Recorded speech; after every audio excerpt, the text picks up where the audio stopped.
Hello dear students. जब किसी को फिजिक्स में इंटरेस्ट होता है तो वो कभी ना कभी इस यूनिवर्स के बारे में जरूर सोचता है कि यार इतना बड़ा यूनिवर्स आखिर कैसे एग्जिस्टेंस में आया। इस भारी भरकम यूनिवर्स में अगर हम देखें तो इतनी ढेर सारी गैलेक्सीज हैं, तो आखिर ये गैलेक्सीज कैसे फॉर्म हो गई। हर एक गैलेक्सी में इतने ढेर सारे स्टार्स होते हैं, तो आखिर इन स्टार्स का जन्म कैसे होता है। क्या कोई स्टार मरता भी है? अगर हम किसी स्टार को देखें तो उसके चारों तरफ ढेर सारे प्लैनेट्स चक्कर लगाते हैं, तो ये सोलर सिस्टम कैसे फॉर्म हो जाता है। किसी भी प्लैनेट के चारों तरफ सैटेलाइट ऑर्बिट कर रहा होता है, तो कोई सैटेलाइट किसी भी प्लैनेट के चारों तरफ क्यों और कैसे चक्कर लगाता है। अगर हम कोई आर्टिफिशियल सैटेलाइट बनाएं तो वो स्पेस में कैसे जाता है, किसी प्लैनेट या किसी सैटेलाइट के चारों तरफ क्यों रिवॉल्व करता है। कभी कभी हम कोई चंद्रयान जैसा कोई मिशन भेजते हैं, वो चांद पे लैंड करता है, तो ये सब कैसे होता है। ये सारे क्वेश्चंस हमारे माइंड में कभी ना कभी जरूर आते हैं। देखो, यूनिवर्स को अगर हम समझने की कोशिश करें तो अभी तक हम लोगों ने फिजिक्स में जितनी भी नॉलेज इकट्ठा की है, जितनी भी नॉलेज गेन की है, वो सबका सब कम पड़ जाता है। फिर भी अगर आप यूनिवर्स को समझना चाहें और अपने आसपास होने वाली घटनाओं को ऑब्जर्व करें और उसको समझने की कोशिश करें, तो एक तो देखो फोर्स का कॉन्सेप्ट क्लियर होना चाहिए, फोर्स की नॉलेज होनी चाहिए। यूनिवर्स में कितने तरह का फोर्स होता है, कैसे एक्ट करता है, किन लॉज को फॉलो करता है। फिर एनर्जी का कॉन्सेप्ट समझ में आना चाहिए कि एनर्जी क्या होती है। थोड़ा आइडिया स्पेस टाइम का होना चाहिए। और अगर हम सेलेस्टियल ऑब्जेक्ट्स की स्टडी करें कि सोलर सिस्टम कैसे बनता है, प्लैनेट्स सैटेलाइट्स कैसे बनते हैं, कैसे उनका मोशन होता है, तो एक लॉ हमें समझना ही समझना पड़ेगा। उसका नाम है Newton's universal law of gravitation. तो आज से एक नया चैप्टर शुरू हो रहा है, इसका नाम है यूनिवर्सल ग्रेविटेशन। इस चैप्टर में बहुत सारे इंटरेस्टिंग और बहुत सारे इंपॉर्टेंट कॉन्सेप्ट्स पढ़ने को मिलेंगे। तो इस चैप्टर में बेसिकली दो पार्ट हैं। पहले पार्ट में न्यूटन का यूनिवर्सल लॉ ऑफ ग्रेविटेशन पढ़ेंगे, उसके सारे इंपॉर्टेंट पॉइंट्स देखेंगे। फिर ग्रेविटेशनल फील्ड पढ़ेंगे। जब कोई बच्चा 11th में आता है और नए नए इस चैप्टर को पढ़ना शुरू करता है, तो एक बड़ा ही इंटरेस्टिंग और एक नए कॉन्सेप्ट से उसका इंट्रोडक्शन होता है, दैट इज फील्ड का कॉन्सेप्ट। फिर आगे electric field, magnetic field, electromagnetic field पढ़ने को मिलता है, लेकिन पहली बार फील्ड के कॉन्सेप्ट से इंट्रोडक्शन इसी चैप्टर में होता है। फिर हम ग्रेविटेशनल पोटेंशियल पढ़ेंगे, ग्रेविटेशनल पोटेंशियल एनर्जी पढ़ेंगे। फिर उसके बाद एक्सेलरेशन ड्यू टू ग्रेविटी, जी को समझेंगे। अर्थ सरफेस से ऊपर जाने पे, अर्थ सरफेस से नीचे जाने पे अर्थ के रोटेशन का जी की वैल्यू पे क्या और कैसे इफेक्ट पड़ेगा, वो देखेंगे। फिर इसके दूसरे पार्ट में हम सैटेलाइट के बारे में पढ़ेंगे कि सैटेलाइट की लॉन्चिंग कैसे होती है, उसकी ऑर्बिटल वेलोसिटी क्या होगी, उसका पीरियड ऑफ रिवॉल्यूशन क्या होगा। उसके बाद इसमें हम एस्केप वेलोसिटी के बारे में पढ़ेंगे और भी कई इंपॉर्टेंट और इंटरेस्टिंग कॉन्सेप्ट्स पढ़ेंगे। तो आइए स्टार्ट करते हैं। This is a very very important and interesting chapter, universal gravitation. नाम से ही लग रहा है यूनिवर्सल, यानी जो भी कॉन्सेप्ट पढ़ने वाले हैं वो यूनिवर्सल है, पूरे यूनिवर्स में अप्लाई होगा। तो सबसे पहला इसमें हमें एक लॉ पढ़ना है, that is Newton's law of universal gravitation.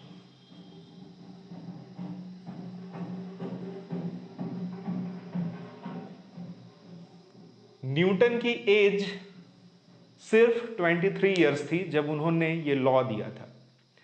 23 साल की उम्र में हमारे सोसाइटी में जो लोग होते हैं उनकी क्या एम्बिशंस होती हैं कि कोई जॉब मिल जाए, कोई एग्जाम क्रैक हो जाए, कोई अच्छी सी लड़की से फ्रेंडशिप हो जाए। लेकिन 23 साल की उम्र में सोचो न्यूटन ने क्या किया, उन्होंने इतना बेहतरीन लॉ दिया।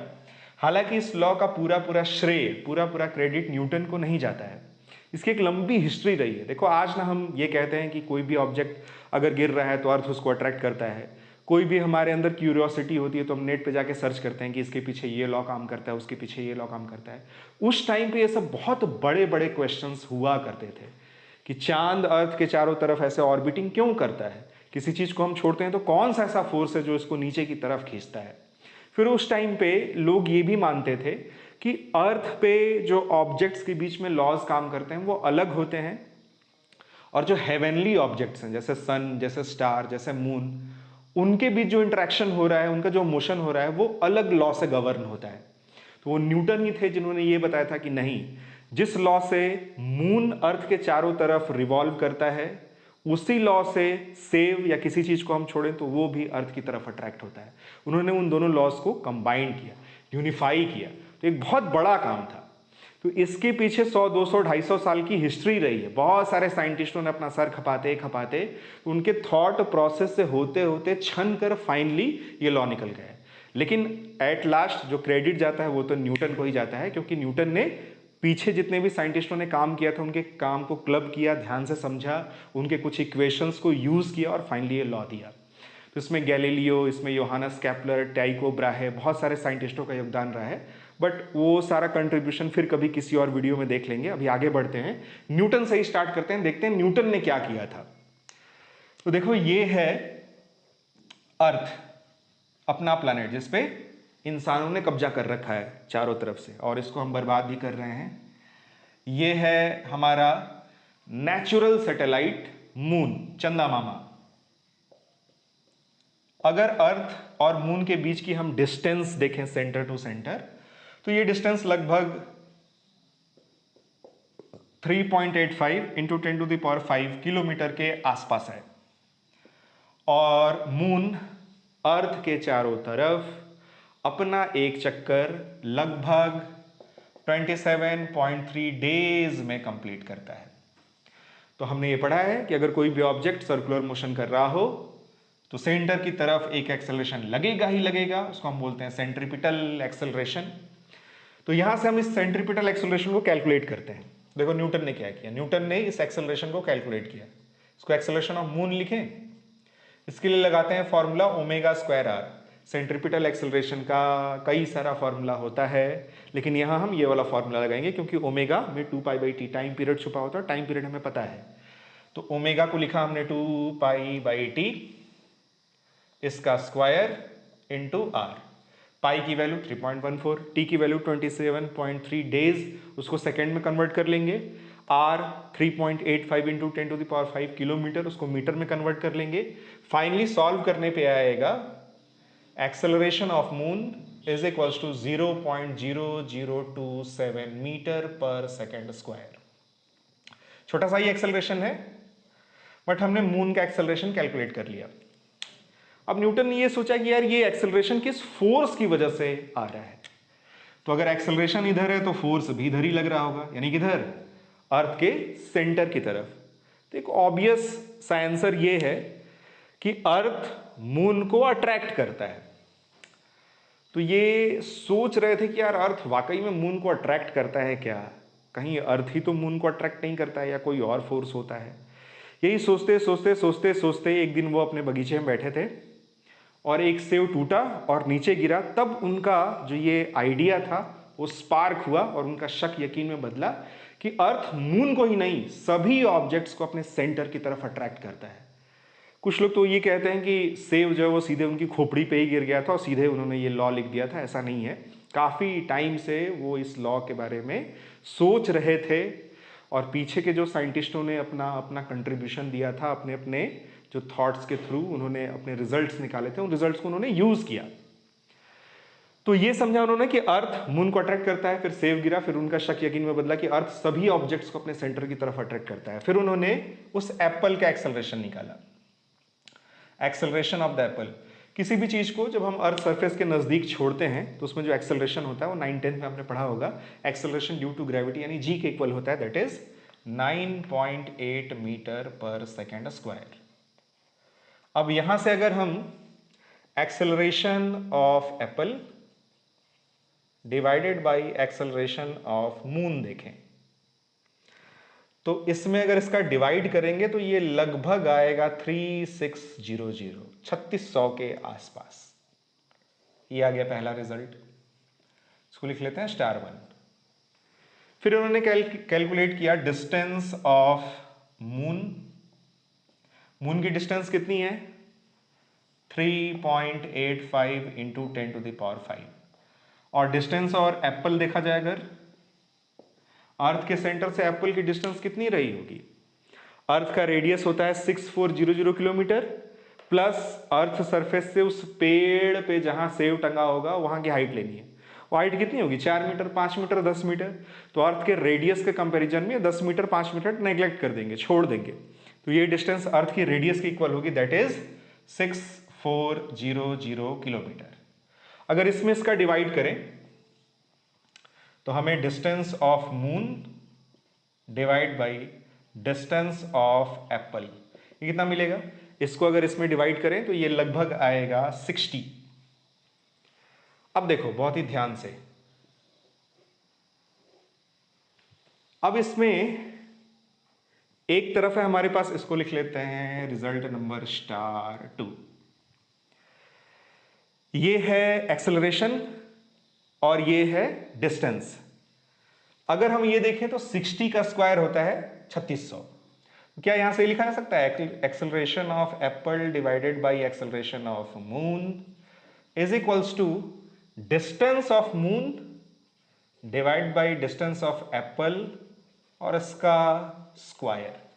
ये आ गया हमारे पास रिजल्ट नंबर *3।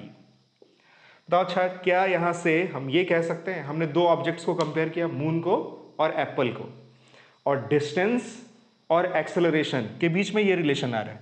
यहां देखो मून नीचे है, यहां मून ऊपर है, यहां एप्पल ऊपर है, यहां एप्पल नीचे है, इनवर्स और स्क्वायर है का रिलेशन आ रहा है ना। यानी हम ये कह सकते हैं कि acceleration is proportional to 1 distance का स्क्वायर है। क्यों भाई? अगर इस रिलेशन को हम देखें और इसको कंक्लूड करें कि ये क्या कह रहा है, एक्सेलरेशन और डिस्टेंस में क्या रिलेशन बयां कर रहा है, तो एक्सेलरेशन प्रोपोर्शनल है 1 डिस्टेंस के स्क्वायर के। डिस्टेंस को अगर हम r लिखें तो हम लिखेंगे a प्रोपोर्शनल टू 1/r²। यानी अर्थ के नजदीक अगर कोई भी ऑब्जेक्ट है, उस पर जो भी फोर्स लग रहा होगा, उसकी वजह से जो भी एक्सेलरेशन प्रोड्यूस हो रहा होगा, वो अर्थ और उस ऑब्जेक्ट के बीच के डिस्टेंस के इनवर्स स्क्वायर के इनवर्सली प्रोपोर्शनल है, a प्रोपोर्शनल टू 1/r²। ये चीज क्लियर हो गई। तो अगर एक्सेलरेशन में ऐसा रिजल्ट आ रहा है तो सोचो अगर दोनों तरफ हम मास से मल्टीप्लाई कर दें तो क्या होगा? a प्रोपोर्शनल टू 1/r², मास से मल्टीप्लाई किया, ma proportional to m/r², F is equals to ma, ये चीज फोर्स बन जाएगी। फोर्स प्रोपोर्शनल टू होगा m डिवाइडेड बाई r²। यहां m उस ऑब्जेक्ट का मास है, चाहे मून का आप मास लो, चाहे उस एप्पल का मास लो, या किसी भी ऑब्जेक्ट का मास लो। बट न्यूटन को यह पता था कि फोर्स एक म्यूचुअल एक्शन होता है। अगर कोई ऑब्जेक्ट A ऑब्जेक्ट B पे फोर्स लगाता है तो B भी A पे फोर्स लगाता है। यानी ये जो फोर्स है वो सिर्फ उस ऑब्जेक्ट के नहीं, अर्थ के भी मास के प्रोपोर्शनल होना चाहिए। तो फिर इन्होंने कहा कि नहीं, F proportional to capital M small m divided by r² होना चाहिए। और जब प्रोपोर्शनलिटी साइन को हम इक्वल में कन्वर्ट करते हैं तो कांस्टेंट आता है। यहां जो कांस्टेंट आता है वो भी बड़ा स्पेशल है, capital G m divided by r²। तो ये है वो लॉ जो ये कहता है कि अगर एक ऑब्जेक्ट अर्थ हो और दूसरा कोई भी दूसरा ऑब्जेक्ट हो तो उनके बीच में एक फोर्स लगता है। वो फोर्स अट्रैक्टिव इन नेचर होता है, वो फोर्स मास की वजह से लगता है, और वो उन दोनों ऑब्जेक्ट्स के मास के प्रोडक्ट के प्रोपोर्शनल और डिस्टेंस के स्क्वायर के इनवर्सली प्रोपोर्शनल होता है। यानी F proportional to m, F proportional to 1/r²। फिर आगे उन्होंने इस लॉ को जनरलाइज किया कि सिर्फ अर्थ और किसी ऑब्जेक्ट के बीच में ही ये फोर्स नहीं लगता, इस यूनिवर्स के किसी भी दो ऑब्जेक्ट्स के बीच में जिनमें मास हो उनके बीच में ये फोर्स लगता है। फिर इस लॉ को उन्होंने जनरलाइज किया और उसको हम जनरल लॉ या यूनिवर्सल लॉ के नाम से जानते हैं। तो लॉ ऑफ यूनिवर्सल ग्रेविटेशन क्या है? अगर दो ऑब्जेक्ट है जिसमें पहले ऑब्जेक्ट का मास है m1, दूसरे ऑब्जेक्ट का मास है m2, और इनकी सेंटर टू सेंटर डिस्टेंस, केंद्र से केंद्र तक की दूरी r है, तो मास की वजह से, वेरी वेरी इंपॉर्टेंट, ध्यान से सुनना, मास की वजह से ये दोनों ऑब्जेक्ट एक दूसरे को अट्रैक्ट करते हैं एक फोर्स से। उस फोर्स को हम क्या बोलते हैं? ग्रेविटेशनल फोर्स, और Fg से रिप्रेजेंट करते हैं। और ये ग्रेविटेशनल फोर्स इनके मासेस के प्रोडक्ट के प्रोपोर्शनल और इनकी सेंटर टू सेंटर डिस्टेंस जो भी r है या d है, इसके स्क्वायर के इनवर्सली प्रोपोर्शनल होती है। दोनों को कंबाइन करें तो F G proportional to m1 m2 divided by R square, या F G is equals to capital G m1 m2 divided by R square. ये है Newton's universal law of gravitation. तो कैसे निकाला गया वो समझ में आया मोटा मोटा आपको? अब इस लॉ के सारे इंपॉर्टेंट पॉइंट एक एक करके समझने हैं। सबसे पहला इंपॉर्टेंट पॉइंट इस कैपिटल जी के बारे में ही देखते हैं। इसको आप नोट्स के फॉर्म में लिखना। सर मैं तो लिखता नहीं हूं, मैं बस वीडियो देखता हूं। मैं तो पीडीएफ से पढ़ता हूं, अलग अलग कोचिंग इंस्टीट्यूट्स के पीडीएफ आते हैं, मैं तो वही पढ़ लेता हूं। मैं जो नोट्स बता रहा हूं, जिस तरीके से मैंने समझाया, इसको आप एक रजिस्टर में नोट डाउन करो। उससे जो आपका नोट्स प्रिपेयर होगा उसको देखो, और फिर ऑल इंडिया में कहीं भी किसी भी कोचिंग इंस्टीट्यूट का, किसी भी वेब पेज का, कहीं का भी नोट्स उठाकर देख लो, फिर बताना आप कि कौन सा नोट्स ज़्यादा बेहतर, ज़्यादा अच्छा है। नोट नंबर 1, इस कैपिटल जी को यूनिवर्सल ग्रेविटेशनल कांस्टेंट कहते हैं। क्या बोलते हैं? जी इज यूनिवर्सल ग्रेविटेशनल कांस्टेंट। पूरे यूनिवर्स में इसकी वैल्यू सेम रहती है और मीडियम पर डिपेंड नहीं करती। यानी m1 m2 के बीच में वैक्यूम हो, m1 m2 के बीच में हवा हो, m1 m2 के बीच में पानी हो, m1 m2 के बीच में मोम हो, कोई भी इंटरवीनिंग मीडियम हो, कैपिटल जी की वैल्यू चेंज नहीं होगी। तो हर एक को मैं लिखूंगा नहीं, मैं बोल दे रहा हूं, आप लिख लेना। जी की वैल्यू पूरे यूनिवर्स में कांस्टेंट होती है और मीडियम पे डिपेंड नहीं करती। और इसकी वैल्यू कितनी होती है? इसकी वैल्यू निकाली गई थी कैवेंडिश नाम के एक साइंटिस्ट द्वारा। अपने कैवेंडिश एक्सपेरिमेंट उसको बोलते हैं, फिर कभी उसको देख लेंगे क्या एक्सपेरिमेंट उन्होंने किया था, चाहे तो नेट वेट पे भी पढ़ के देख लेना। कैवेंडिश एक्सपेरिमेंट से कैपिटल जी की वैल्यू कैलकुलेट की गई थी। इसकी वैल्यू आती है 6.67 इंटू 10⁻⁻11। यूनिट क्या होगा? यहां से जी की वैल्यू क्या होगी? F G R square divided by m1 m2, newton metre square divided by KG square, newton metre square divided by KG square. Dimensional formula निकाल लोगे। फोर्स है, फोर्स का होता है m/L/T-2। फोर्स का तो याद रहना चाहिए। मीटर स्क्वायर लेंथ है L2, केजी मास है m2, ये ऊपर गया m-1, L और L2 L3 और T-2। ये हुआ इसका डायमेंशनल फॉर्मूला। तो G के बारे में क्लियर हो गया। G क्या है? पूरे यूनिवर्स में एक जैसा रहता है, मीडियम पे डिपेंड नहीं करता, और इसकी वैल्यू कैसे निकाली गई थी, किसने निकाली थी और कितनी निकाली थी। उसके बाद देखो नोट नंबर 3, ग्रेविटेशनल फोर्स हमेशा मास की वजह से लगता है। इलेक्ट्रिक फोर्स हमेशा चार्ज की वजह से लगता है। मैग्नेटिक फोर्स कई वजह से लगता है, उसमें करंट भी एक वजह है। तो करंट की वजह से मैग्नेटिक फोर्स, चार्ज की वजह से इलेक्ट्रिक फोर्स। कोई पूछे कि भाई ग्रेविटेशनल फोर्स का कॉज क्या है, क्यों लगता है, तो मास की वजह से लगता है। तो लिख लेना नोट नंबर 3 में, ग्रेविटेशनल फोर्स का जो कॉज है वो क्या है? Due to mass. Note number 4, gravitational force इस नेचर का एक फंडामेंटल फोर्स है। देखो फोर्स हम लोगों ने बहुत तरह का सुना है, tension force, cohesive force, adhesive force, spring force, friction force, centripetal force, centrifugal force, pseudo force, बहुत तरह का फोर्स सुना है। तो फोर्स की जो कैटेगरी है उसमें मेनली 4 तरह के ही फोर्स होते हैं। पहला ग्रेविटेशनल, दूसरा इलेक्ट्रोमैग्नेटिक, तीसरा न्यूक्लियर फोर्स और चौथा वीक न्यूक्लियर फोर्स। तो जो ग्रेविटेशनल फोर्स है वो नेचर का एक फंडामेंटल फोर्स है। तो ध्यान देना, ये जो ग्रेविटेशनल फोर्स है it is a fundamental force of nature. उसके बाद नोट नंबर 5, ग्रेविटेशनल फोर्स इस यूनिवर्स का, इस नेचर का वीकेस्ट फोर्स है, सबसे कमजोर बल है। जिस तरह से न्यूक्लियर फोर्स सबसे पावरफुल फोर्स है, वैसे ही ग्रेविटेशनल फोर्स सबसे कमजोर फोर्स है। उसकी वजह भी आप देख सकते हो, इसी की वैल्यू को ध्यान से देखो, 6.67 इंटू 10⁻11। तो अगर मेरे और मेरे सामने 1 मीटर या 2 मीटर की दूरी पर कोई 50 किलो 100 किलो का आदमी हो, हम दोनों के बीच में भी करेंगे कैलकुलेट फोर्स कैलकुलेट करोगे तो 0.0000 समथिंग आएगा, यानी मेरे और उनके बीच में बहुत हल्का सा फोर्स लग रहा है। तो ग्रेविटेशनल फोर्स नेचर की सबसे वीकेस्ट फोर्स है, वीकेस्ट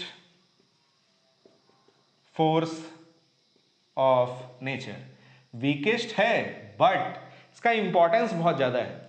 गैलेक्सीज के फॉर्मेशन में, सोलर सिस्टम के फॉर्मेशन में सबसे ज्यादा इंपॉर्टेंट रोल, अर्थ पे जो एटमॉस्फियर है या अर्थ पे कोई झरने में पानी गिर रहा है नीचे या और भी बहुत सारी चीजें हो रही हैं, उनमें ग्रेविटी का ही इंपॉर्टेंस होता है। तो ग्रेविटी ऐसे, जो ग्रेविटेशनल फोर्स है वो वीकेस्ट फोर्स होता है बट इसका इंपॉर्टेंस बहुत ज्यादा है।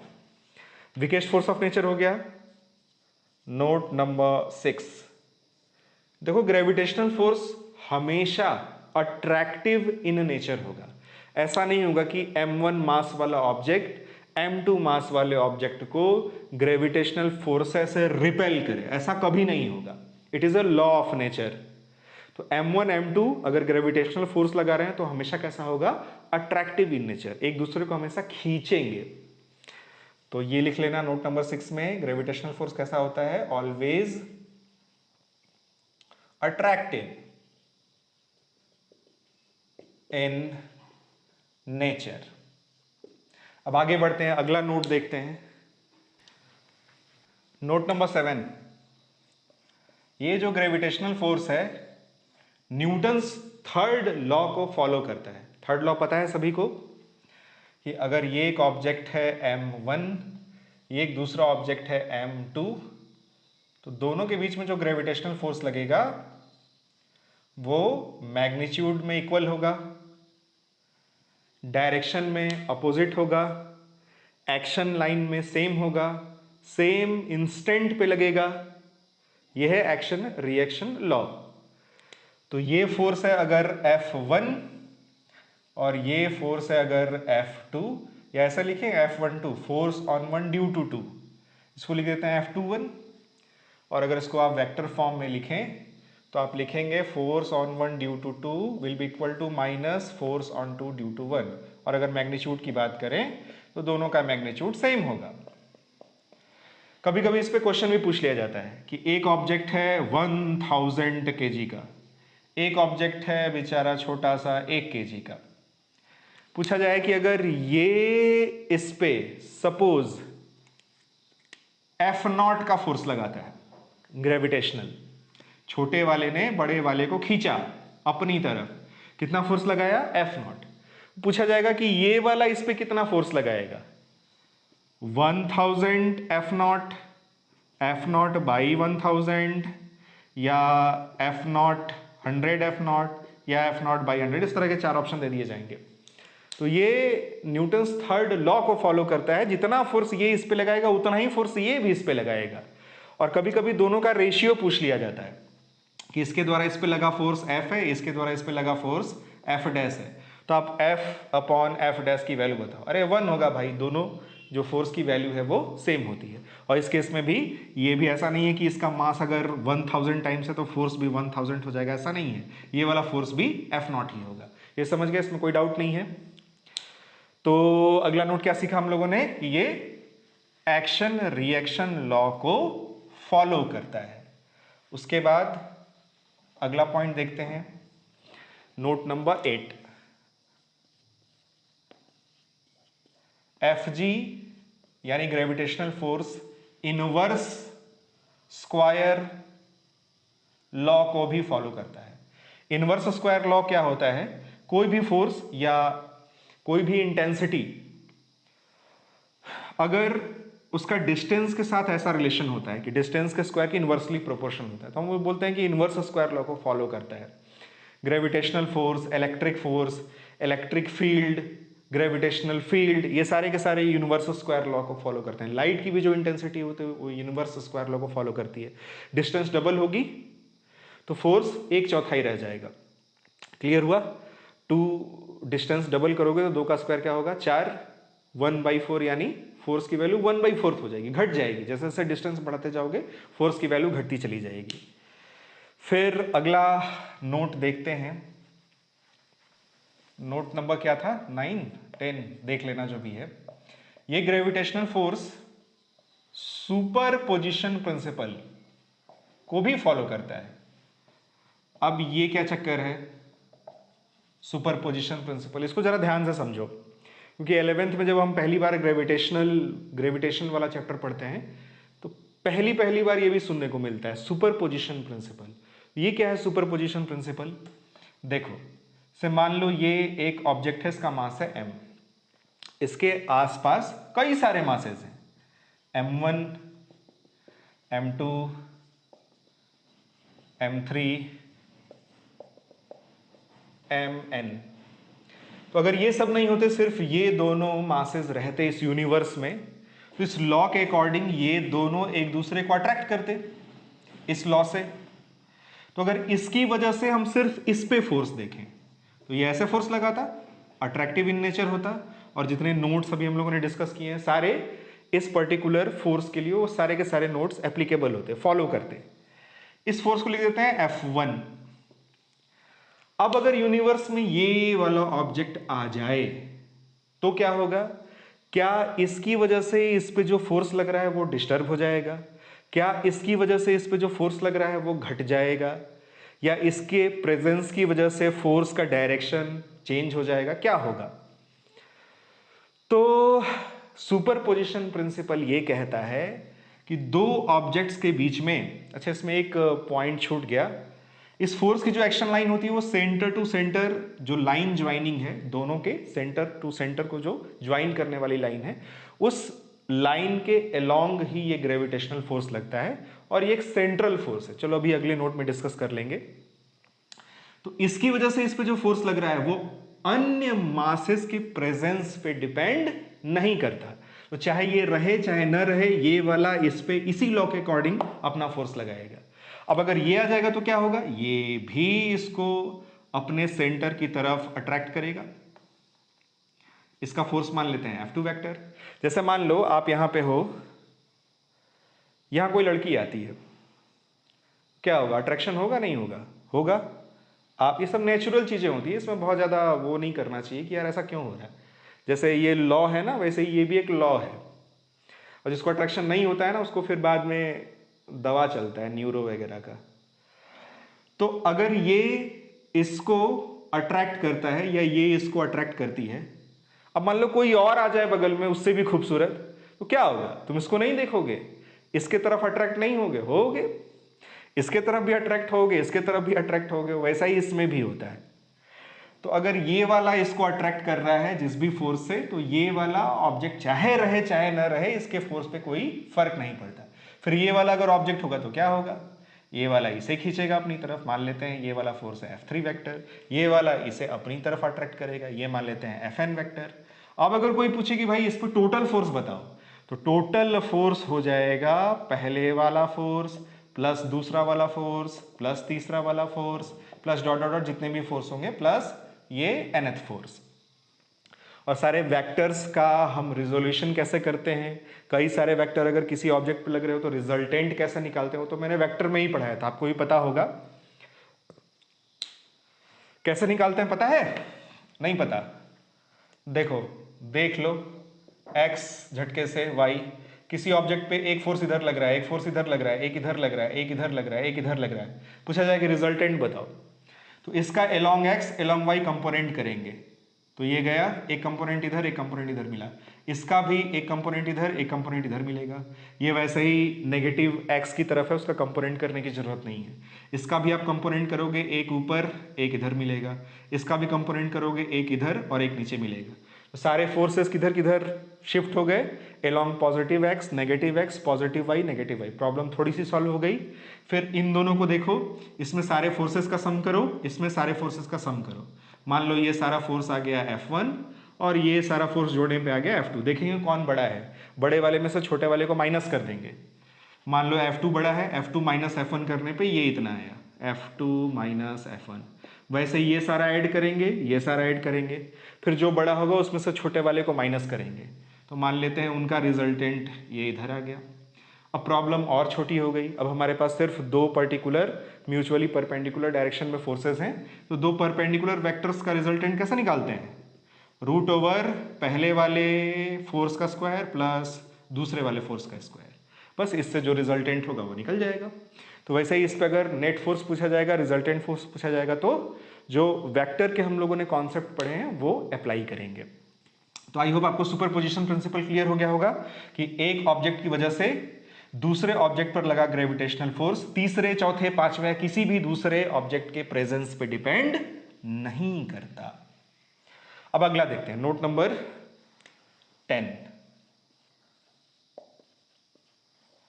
देखो ये जो ग्रेविटेशनल फोर्स है ये एक सेंट्रल फोर्स है। सेंट्रल फोर्स है मतलब इसकी जो एक्शन लाइन होगी वो दोनों ऑब्जेक्ट के सेंटर से सेंटर को ज्वाइन करने वाली लाइन के अलोंग लगेगा। इस फोर्स की जो एक्शन लाइन होगी वो कैसे होगी?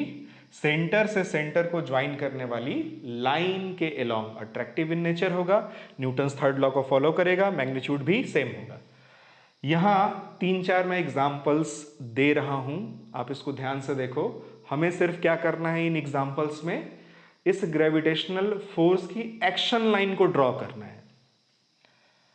ये एक छोटा सा स्फीयर है, इसको भी बना लेना, और ये एक बड़ा स्फीयर है, इसका सेंटर यहां है, इसका सेंटर यहां है। कह रहा है इनके बीच में जो ग्रेविटेशनल फोर्स लग रहा है बस उसको आप ड्रॉ करो। तो सेंटर से सेंटर को आपने ज्वाइन किया ऐसे ऐसे।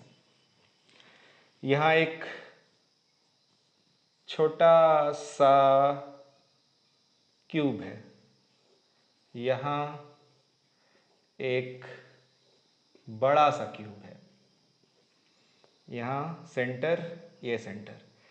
सिर्फ हमें ग्रेविटेशनल फोर्स को ड्रॉ करना है, तो सेंटर से सेंटर की लाइन ज्वाइन करी और फोर्स को ड्रॉ कर लिया। आई होप समझ गए होंगे दो एग्जांपल से कि फोर्स की जो एक्शन लाइन होती है वो कैसे लगती है। जैसे मान लो यहाँ कोई पॉइंट मास है और यहाँ कोई सिलेंडर है, सेंटर से सेंटर। अच्छा, सेंटर टू सेंटर जो बोला जा रहा है, मैं एक क्वेश्चन पूछता हूं आपसे, किस सेंटर की बात हो रही है? Geometrical centre, centre of mass, या सेंटर ऑफ ग्रेविटी? ये जो कहा जा रहा है कि ग्रेविटेशनल फोर्स सेंटर से सेंटर को ज्वाइन करने वाली लाइन के लॉन्ग लगता है, इसमें किस सेंटर की बात हो रही है? कमेंट सेक्शन में लिख के बताना, नहीं तो मैं तो बताऊंगा ही, मेरा तो काम ही है सारा चीज एक्सप्लेन करना। तो अब आगे बढ़े, अगला नोट देखें। अगला नोट देखते हैं। देखो ये जो फॉर्मूला अभी हमने पढ़ा है इसकी कुछ लिमिटेशंस भी हैं। अभी लिमिटेशन में हम ये मान के चलेंगे ये जो फॉर्मूला है Gm1m2 divided by R square, ये सिर्फ एप्लीकेबल है, applicable for point masses only. लिख लेना, अगर कोई एक्सटेंडेड ऑब्जेक्ट हुआ, जैसे एक रॉड हुआ, एक कोन हो गया, एक रॉड हो गई, एक डिस्क हो गई, उसके बीच में हम सीधे सीधे ये फॉर्मूला नहीं लगा सकते। ये फॉर्मूला तभी लगाएंगे जब m1 m2 बहुत छोटे छोटे होंगे, पॉइंट मासेस होंगे। कब लगेगा कब नहीं लगेगा, जब न्यूमेरिकल करेंगे तो और डिटेल में आपको अच्छे से एकदम क्लियर हो जाएगा। फिलहाल के लिए अपने माइंड में यही लेके चलना है कि फॉर्मूला जहां मन वहां नहीं लगाना है, कहां लगाना है? जहां पॉइंट मासेस गिवन हो। ठीक, उसके बाद देखो अगला नोट।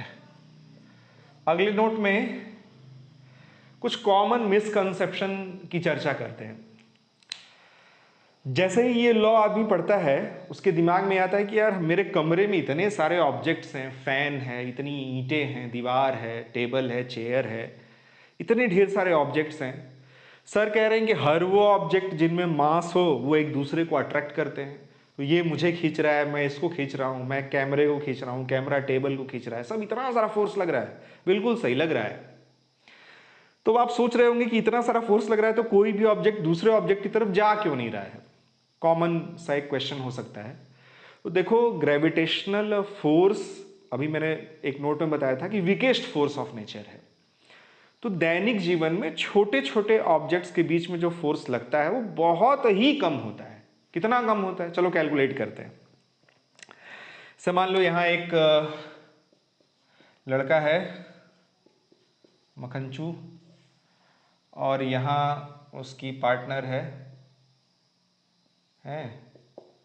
मान लेते हैं ये 100 केजी, तो वैसे बहुत भारी हो गया लेकिन कैलकुलेशन में सुविधा के लिए 100 केजी मान लेते हैं। इनको भी मान लेते हैं 100 केजी। 10 केजी तो ज़्यादा ही छोटा हो जाएगा, लकड़बग्घे की तरह। बीच की डिस्टेंस मान लेते हैं 1 मीटर। अब इसका क्लेम है कि भाई सर ने पढ़ाया है लॉ ऑफ ग्रेविटेशन, इनको मेरी तरफ अट्रैक्ट होना चाहिए, पास आना चाहिए। तो कैलकुलेट करते हैं फोर्स कितना लगेगा। F G is equals to capital G m1 m2 divided by R square. G की value 6.67 into 10⁻11 100 into 100 divided by distance 1 का स्क्वायर। तो ये हुआ 6.67 इंटू 10⁻, ये 10⁻4 होगा और ये -11 है तो 10⁻⁻7 इतना न्यूटन। 6.67 10⁻⁻7 का मतलब क्या हुआ, एक पे 1 2 3 4 5 6 7। अगर इसका आप डिवाइड करोगे तो क्या आएगा 0.0000 समथिंग। तो इस वाले बंदे पे इसकी वजह से या इस पे इसकी वजह से जो ग्रेविटेशनल फोर्स लग रहा है वो बहुत ही कम है। फिर फ्रिक्शन भी तो है, फिर आप इधर अट्रैक्ट कर रहे हो तो इधर कोई दूसरा ऑब्जेक्ट है, इधर कोई तीसरा ऑब्जेक्ट है, इधर मून है, उधर सन है, उधर गैलेक्सी में दूसरा, पता नहीं कितने ऑब्जेक्ट्स को खींच रहे हैं। तो इस वजह से दैनिक जीवन में एक ऑब्जेक्ट दूसरे ऑब्जेक्ट की तरफ ग्रेविटेशनल फोर्स की वजह से ऐसे अट्रैक्ट होता हुआ दिखता नहीं है। ये कॉन्सेप्ट क्लियर हो गया आपको। एक कॉन्सेप्ट और बताते हैं आपको। कभी कभी हम लोग सोचते हैं कि एक कॉन्सेप्ट सुनने में आता है कि यदि किसी को शिद्दत से चाहो तो पूरी कायनात उसको मिलाने के लिए साजिशें करती है, पता नहीं क्या करती है, ऐसा आप सुने होंगे ना। तो अब तुम सोच रहे होगे कि यार मैं तो उनको बहुत शिद्दत से चाहता हूं लेकिन फिर भी पता नहीं कायनात को क्या हो रखा है मिलाने की कोई कोशिश ही नहीं हो रही है। तो इसके पीछे क्या लॉजिक है, क्यों नहीं ऐसा हो रहा है? आपकी चाहत में इतना दम है, इतने शिद्दत से आप चाहते हो, फिर भी कुछ होता हुआ दिख नहीं रहा है, इसकी क्या वजह है? उसमें दूसरा लॉ काम करता है। देखो, ऐसा नहीं कि तुम ही हो, और भी लोग लाइन में खड़े हैं यहाँ पे, है ना। भगवान भी कंफ्यूज हैं कि यार किसकी चाहत में कितना दम है, कौन कितना शिद्दत से चाह रहा है। इस वजह से ये लॉ भी काम नहीं करता है। तो इन सब चक्करों में मत पड़ो, बर्बाद हो जाओगे। इंडिया में औसतन एक खूबसूरत लड़की के चक्कर में 4 लौंडे अपना कैरियर बर्बाद करते हैं। कड़वा है पर सच है। चलो अगला नोट देखते हैं। तो ये क्लियर हो गया आपको कि हमारे घर में एक टेबल चेयर को क्यों नहीं अट्रैक्ट करती हुई दिख रही है, ये क्लियर हो गया आपको। लेकिन 2 ऑब्जेक्ट्स में से अगर कोई एक ऑब्जेक्ट बहुत हैवी हो, जैसे अर्थ हो, मून हो, सन की तरह हो, या फिर दोनों ऑब्जेक्ट्स बहुत हैवी हो, तो फिर हम इस ग्रेविटेशनल फोर्स का जो इफेक्ट है वो देख सकते हैं। यहाँ देखो, अर्थ इसको खींच रही है, ये नीचे जा रहा है, तो एक ऑब्जेक्ट बहुत बड़ा, बहुत मैसिव, अर्थ का मास कितना होता है 6 × 10⁻24 अप्रॉक्सीमेटली, इतना केजी।